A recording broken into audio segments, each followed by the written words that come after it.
یہ جوان بیٹا جس نے اس بہو کی گود میں ڈالا، یہ کسی اور نے نہیں بلکہ اسی ماں نے محنتیں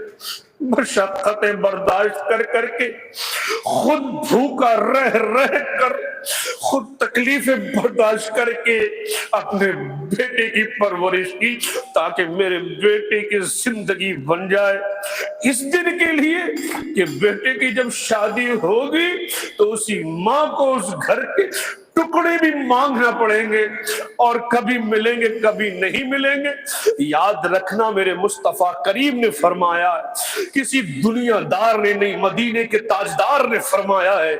جیسا تم کرو گے ویسا تمہارے ساتھ ہوگا۔ اگر آج تم اپنے ماں باپ کی خدمت کرو گے، تمہاری اولاد تمہاری خدمت کرے گی۔ اگر آج کی بہو اپنی ساس کی خدمت کرے گی تو آنے والی اس کی بہو اس کی خدمت کرے گی، اور جو بہویں اپنی ساس سسر کو رلائیں گی، خدا کی قسم اللہ کے حبیب نے فرمایا اس ساس کو جب تک موت نہیں آئے گی جب تک کہ اس کی بہو بھی اس کو رلا نہ دے، تڑپا نہ دے، ستا نہ دے۔ اسی لیے لوگوں میں تم سے عرض کروں گا، اپنے گھروں کے اندر محبت کا ماحول پیدا کرو۔ میں ان ماں اور باپ سے بھی گزارش کروں گا کہ اپنی بیٹیوں کو سمجھایا کرو